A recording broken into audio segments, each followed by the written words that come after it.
Have you ever been burned by someone's sleeper or fade rankings only to when they don't pan out to find that it totally killed your fantasy team?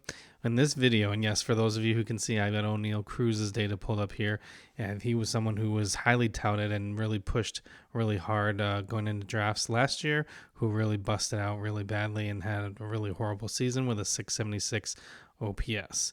So in this video, I'm going to walk you through the first 5 rounds of the MLB draft, and I'm going to show you my hand and all the data that I'm using to make my predictions of who should be some sleepers and who maybe you should fade for each of the first 5 rounds of the draft. And I'm going to walk you through all the data. You can agree with me or disagree with me, but at least you'll know the data that I'm referencing to make my predictions. And I'm going to show you all the tools, because other than just listening to prognosticators, you should be able to empower yourself to make these decisions and these analyses for yourself. So if that's the kind of stuff you like to get into and take control of your fantasy baseball, you should subscribe to this channel. But the tools you're going to need to kind of track along with this video is we're going to be looking at rankings through the NFBC website on where people are getting drafted. We're certainly going to use Baseball Savant, where you can see all the data on the internals to see if someone is really overdoing their projections or really missing their projections. We're going to use prospects fonts for some specific prospects who are in the minors, and we're going to use Fangraphs to look at some either projections or either some depth charts, and of course MLB.com, which will have lots of data on there for us as well. So follow along and make your own predictions. If you stay to the end, you'll be rewarded, as I'll show you some of the current draft positions of some of the prospects that I am tracking, who may be certain sleepers for this year that you might be able to pick up later in your draft. So let's start with the first round. For this one, I'm going to assume that you're in a 10-team league just to make it super easy. So I'm going to pick someone each of the top 10 and 10, 11 through 20 and so forth. So the challenge in the first round, as you can see, is there's always really good players. If you're in the top 10 currently drafted, and this is through the NFBC website, so this is one you really want to get to know and follow, because this is a tool I always go to just to see where the market is, where people are looking at, because the people pay with their own money. You can see there have already been 283 drafts so far, and these are the rankings that people have for them, and they're putting up their own money. So this isn't a place where they're going to make wild speculative investments or picks, unlike maybe some of your friends you may play with at home. So this is more legit data. So in the first round, there's obviously amazing players, so it's going to be hard to find one from each, but I'm going to kind of talk you through some of them, and I'll show you the data I have and some of the examples. Like, let's say for a minute there, I was trying to see if I really believed in Corbin Carroll, right? And this is not one of my picks I'll show you, but this is one I at least investigated, because when you start to look at Corbin Carroll here, he had an amazing year last year. 31 home runs, 30 stolen bases, 30-30 guy with a good OBP and an amazing slugging. But if you look at it compared to last year, where he had a kind of a down year, only 22 home runs, his slugging was way down to 428. And then his out with stolen bases were still pretty solid. So the question is, can he really do this again? Who is the real Corbin Carroll? Is it the guy who has a few years of 500 slugging percentage, or the more like last year where he had only a 428 in that case? So when you start to look at some of the data underneath the hood, so let me go to one of the resources you should familiar yourself with and always look at, and that is Baseball Savant. So you can see it is taking the internal data. So if we look at Carroll, and we pull up his data, what it's going to really start to say is, do we believe the data behind this? So you can see here, what it shows you is all of his batting, his, when you see these expected batting average, expected slugging, and so forth.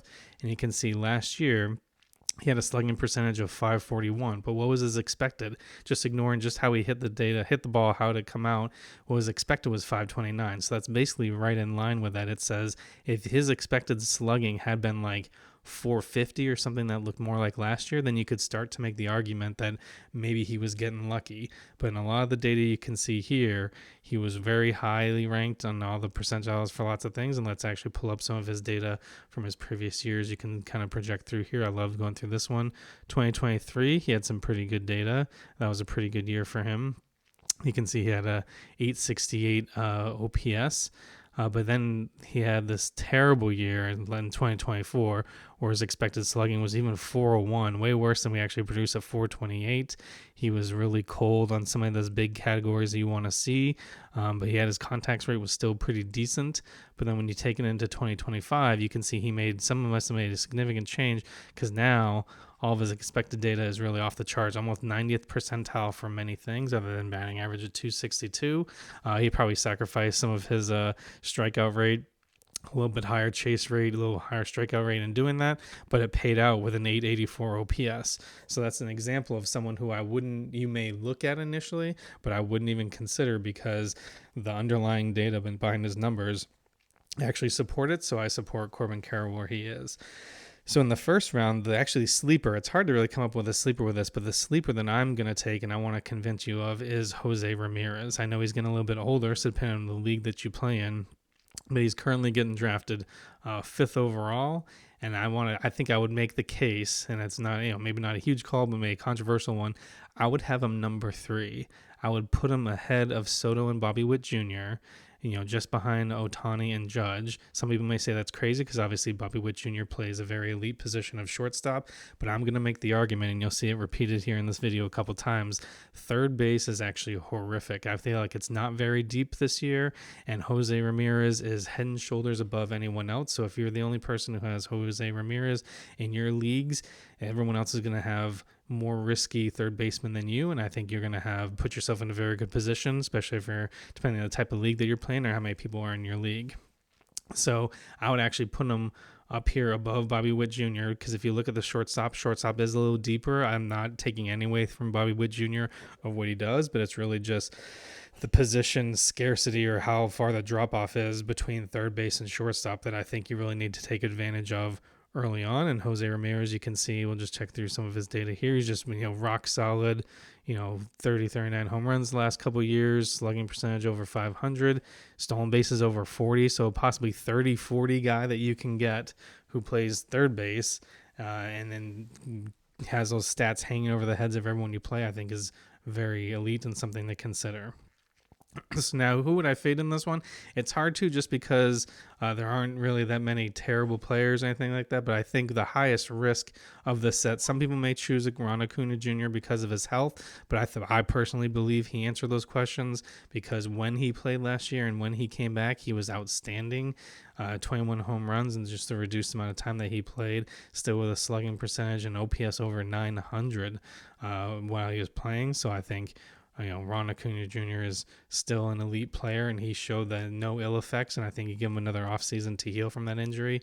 That's not something that I'm going to be too worried about. So I would probably take Elly De La Cruz, because he's someone who's actually, maybe slipping a little bit in some of the drafts based on where he is, who has more risk in his profile. Now, some of you may point to his early season stats, which were off the charts, and I would say definitely a breakout data, and that's why I kind of want to have him pulled up here. But if you look at his stats, and then you come here to the splits of his stats, you can see here before the All-Star break here, he had an 854 OPS. He had hit 18 home runs. Now, after the All-Star break, there could have been some, he dinged up and some injuries and so forth in there. Just had a 666 OPS, a 236 batting average, a 303 on base percentage. So if you're in either of those types of leagues, that was killing you the back half of last year. So this is a situation where until I see it corrected and I see it improved, because even in late in the season, August and September, he wasn't, if he made a strong case and had a huge run in September and fixed it, you might say, okay, I'm optimistic about it. But this is just a situation. Obviously, he still is an amazing player, but I would say let someone else take the risk on him. And while you grab someone else like Jose Ramirez, whoever you can, depending on where you're drafting in the first round. Now, going back to the NFBC, if we go to the second round here and we look at, basically picks 11 through 20, who would I look at? So this is where I would get into this situation. This is a situation where I would fade Junior Caminero. He's currently going 13th overall, which, can be, right at the turn of your draft, depending if you're in a 12-team league or maybe even late first rounder if you're in a 15-team league. But I think this one carries so much risk, and it's all really tied to one fact, and it's the fact that when you look some of his stats, yes, he's, this is his first full season. It was amazing. 90 runs, 100 RBI, 110 RBIs, 45 home runs, over 800 OPS. But I think the challenge with this one is what I think people are undervaluing is how much of a hit he's going to take. He played in a minor league AAA ballpark last year while the Rays were fixing their stadium from the hurricane, and he is not going to have that. So I'll show you some of the data that's super scary when you take a look at that. When we go back over here to Let's go to Tampa Bay and we'll pull up his stats, and you can track along with me and see if you believe or if you follow along with the concern that I'm seeing.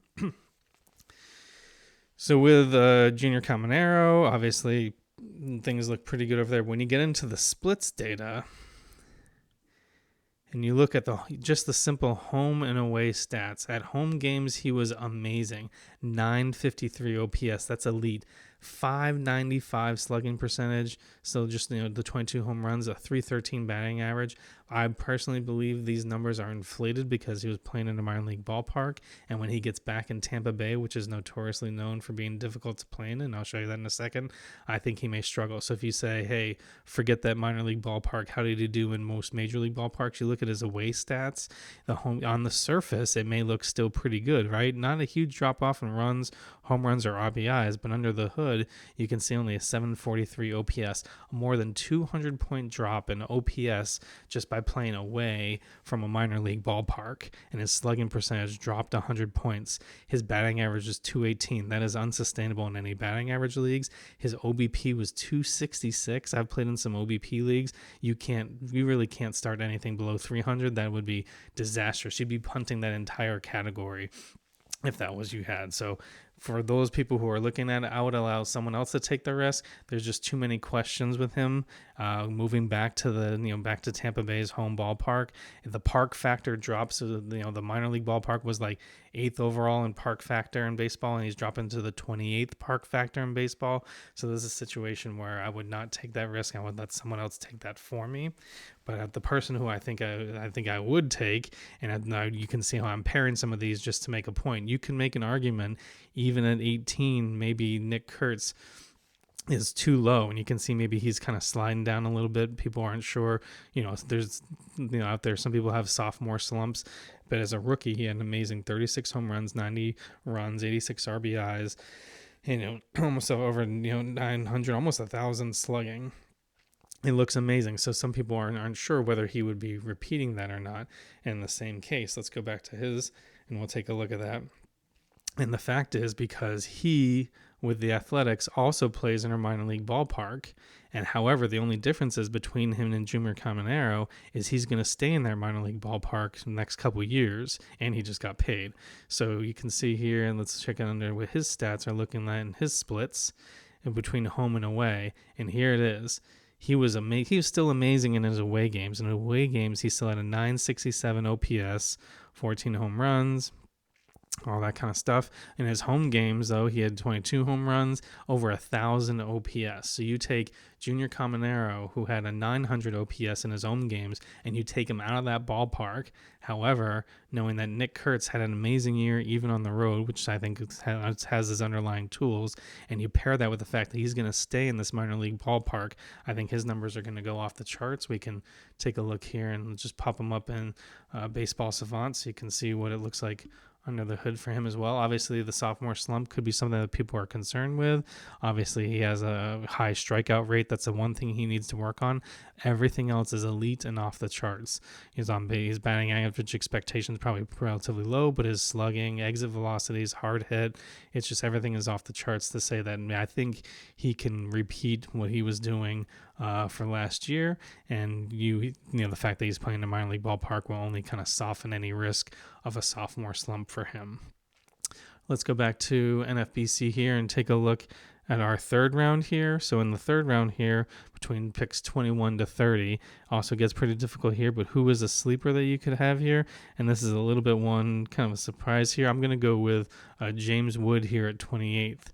So James Wood being drafted 28th here overall, average draft position even slipping a little bit towards 30th. And some people may be screaming out there if you've seen behind the stats, because he is probably pretty similar to Ellie De La Cruz, where he had an amazing first half. Let's take a look at that, and an absolutely atrocious second half. So let's take a look at James Wood with the Washington Nationals, and I'll pull up the data and I'll show you some of the stuff that makes me believe at least he has a chance, and that's someone I would probably bet on over any of the other people who might be in the same situation. So James Wood, let's look at his splits and pre-All-Star break and post-All-Star break. pre-All-Star break, he was 915 OPS, and then he did drop down to 689. So you may be asking, why in the world would you tell me that someone I can get, you just told me not to take a look at that kind of data for Elly De La Cruz, but now you're kind of trusting that data for James Wood. And I think the data I'm pointing to for that, which is if we look at James Wood and Baseball Savant, is, not Brandon Woodruff. We don't want that. We want James Wood. Is he still has an elite walk rate. And so if you're on this channel and you want to follow this channel and subscribe along, one of the things that I preach in the way that I fixed my fantasy baseball team in a dynasty league is I started focusing on walk rate. So whether it's obviously if you play in an OP on base percentage league, that's going to be super important.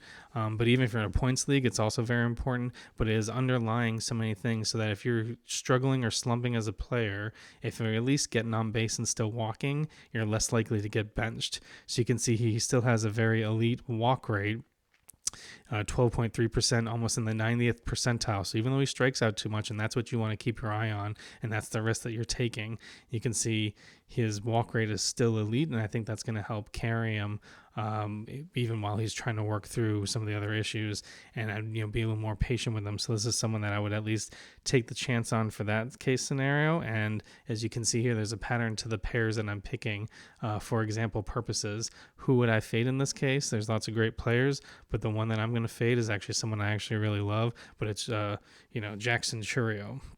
And for the exact same reason, because let's take a look at Jackson Chourio in Baseball Savant. It's because Jackson Chourio has an absolutely terrible walk rate.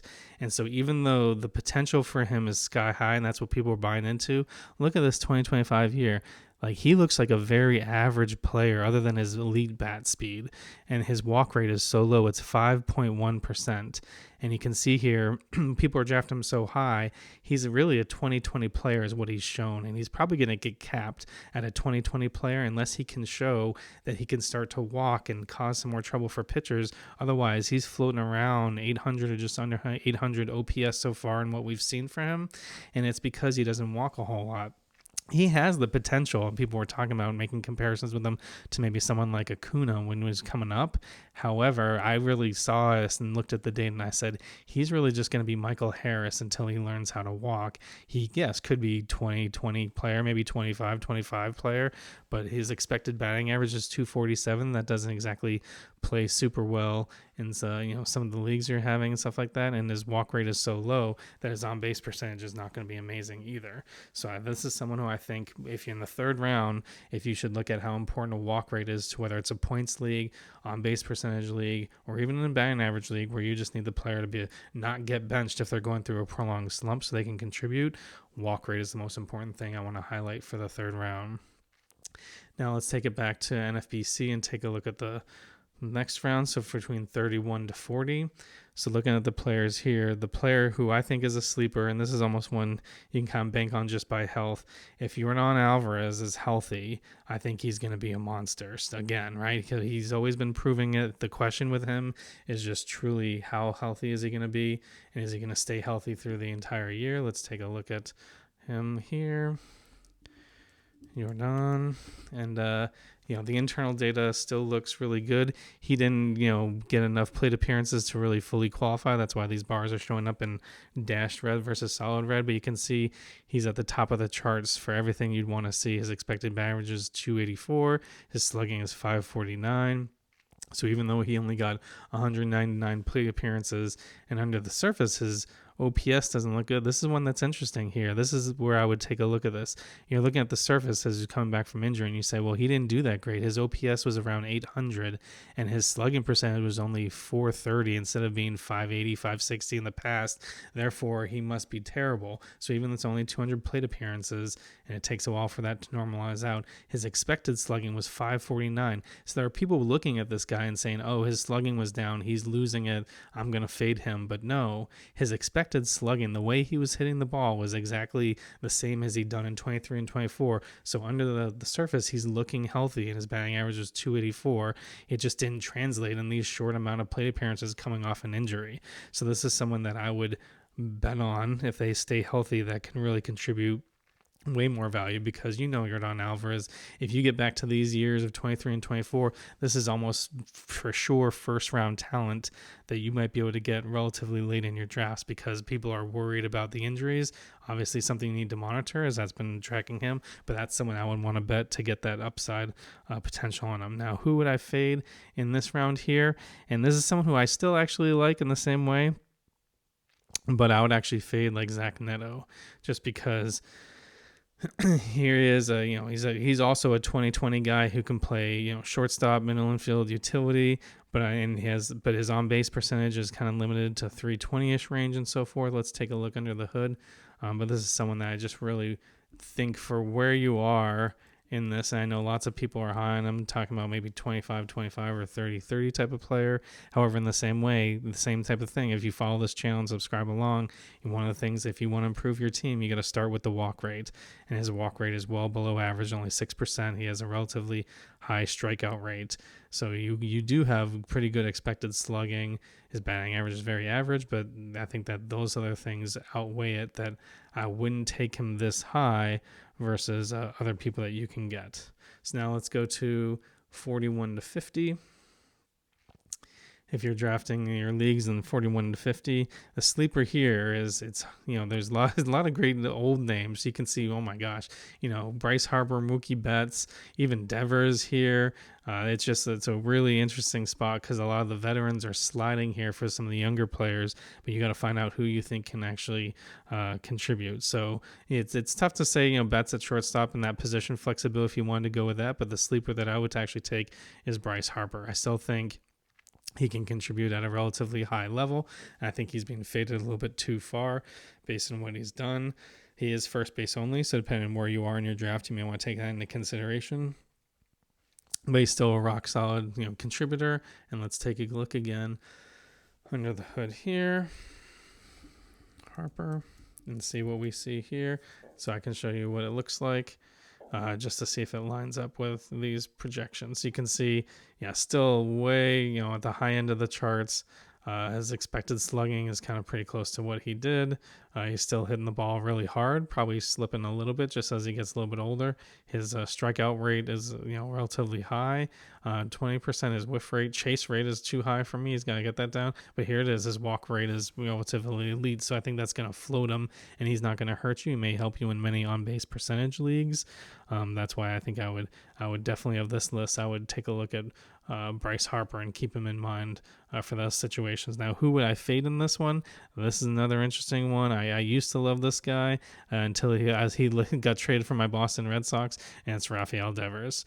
So Devers' current average draft position is around 52 now, and let me show you the reasons for this as well.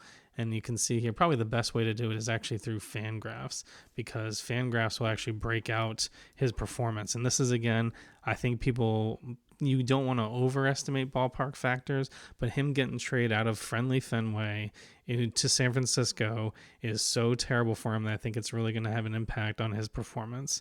And so it doesn't break it up on that one. Actually, I got to do it through Major League Baseball. So let me go to San Francisco. The ballpark factor of leaving Fenway is what's really hurting him, and I think that's going to manifest. He got traded in mid-year, but I think it's really going to manifest as he gets trade up here. So in 2025 he played with two teams. You can see the short period of time it was with Boston, his numbers were a lot better, of 504 slugging percentage, 401 on base percentage, and then in the 272 batting average. So in San Francisco, while he was with San Francisco, we can break the home and away splits in a second, but while he was with San Francisco playing half of his games at home, that dropped to 236 batting average, 347, still an okay on base percentage, and his slugging percentage dropped quite a bit. So I feel like taking a whole year of that in San Francisco is going to hurt him even more, and I feel like this is a risk you just don't want to take. As he's getting older,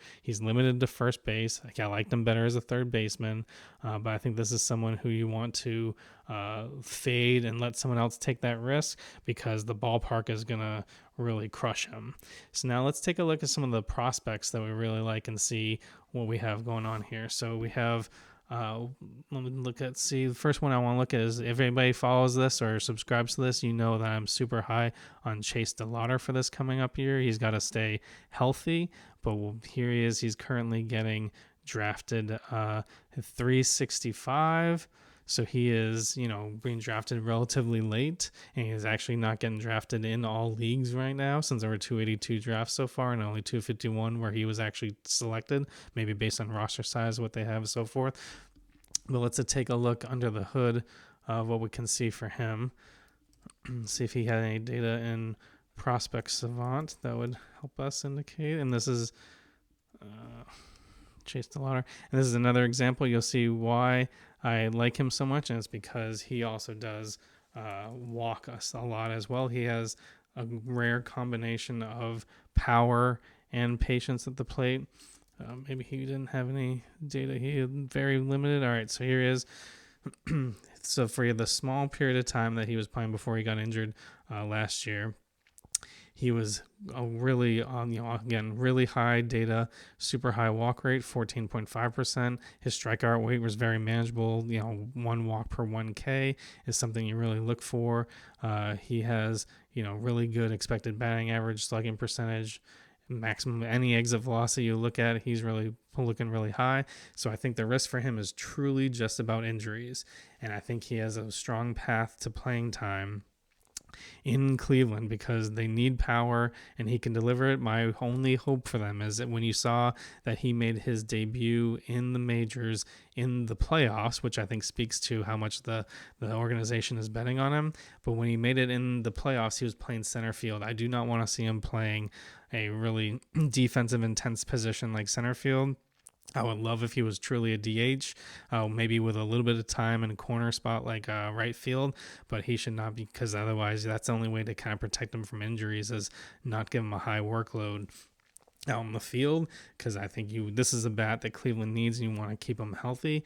But I think this is someone I'm super high on, and you can see why. And then the second guy I'm super high on, let's take a look at where he's getting picked, is Owen Casey. Now that he just got traded to Miami, you don't trade Edwin Cabrera for Owen Casey unless you're really serious about and I think we'll have to monitor as we get closer to your drafts, because you can already see it. He had a trend line behind him and it's going to take off now that he has. You can see average draft positions 589. He only drafted in 142 leagues, but he's going as high as pick 309 or 304 now in more recent ones. Now that there's awareness, see how it's popping off here where it's above the trend line. That's going to indicate that his value is going to move up, and he's going to move up. It's because people see now he's no longer blocked and he has a clear path to playing time.